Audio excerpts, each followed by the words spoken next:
Assalamualaikum warahmatullahi wabarakatuh. Perkenalkan, nama saya Satria Rahmawan, Prodi Pendidikan Bahasa Indonesia kelas R1E dengan NPM 2021-21-500-317. Jadi Satria ingin menjelaskan apa itu sumber-sumber hukum Islam, politik dalam Islam, ekonomi Islam, dan toleransi antar umat beragama di dalam Islam.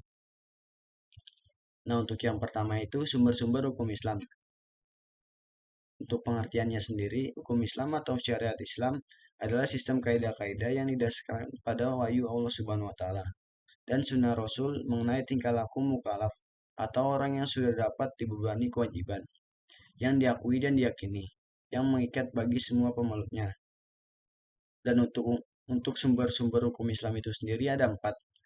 Yang pertama itu adalah Al-Quran. Sumber hukum Islam yang pertama adalah Al-Quran, sebuah kitab suci umat muslim yang diturunkan kepada Nabi yang terakhir, yaitu Nabi Muhammad SAW melalui malaikat Jibril. Al-Quran memuat kandungan-kandungan yang berisi perintah, larangan, anjuran, kisah Islam, ketentuan, hikmah, dan sebagainya.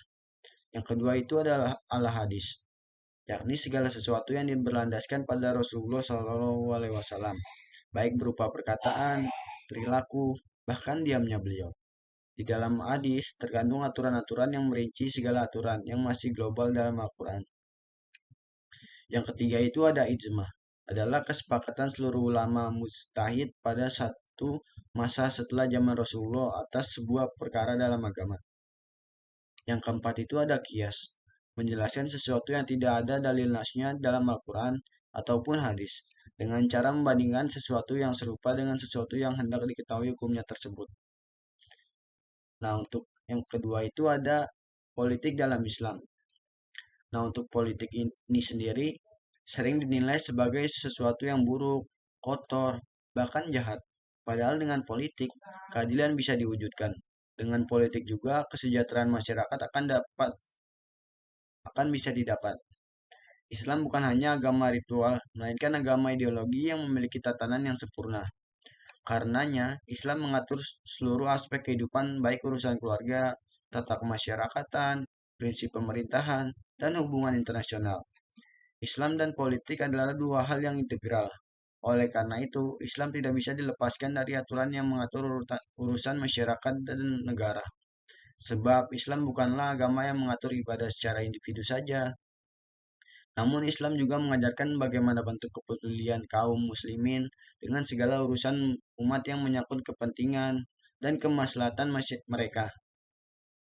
Mengetahui apa yang diberlakukan penguasa terhadap rakyat, serta menjadi pencegah adanya kezaliman oleh penguasa.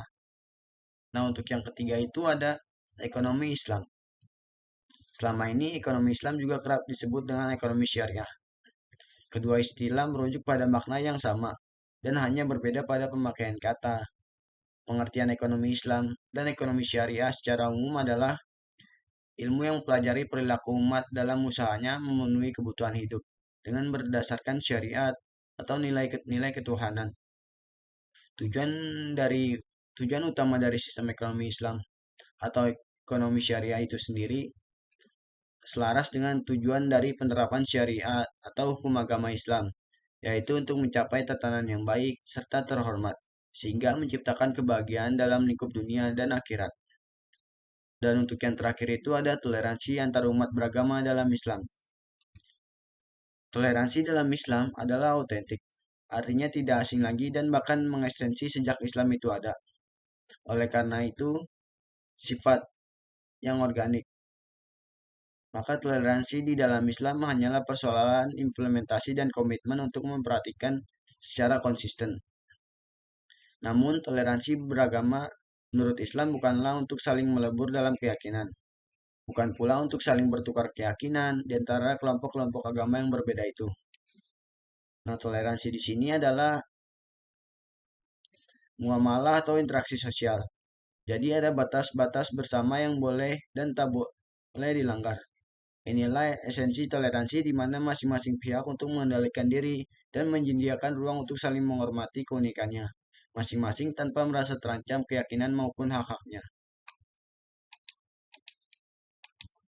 Demikian pengertian tentang tema-tema tersebut. Mohon maaf bila ada kekurangan atau kesalahan. Wabillahi taufiq wal hidayah. Wassalamualaikum warahmatullahi wabarakatuh.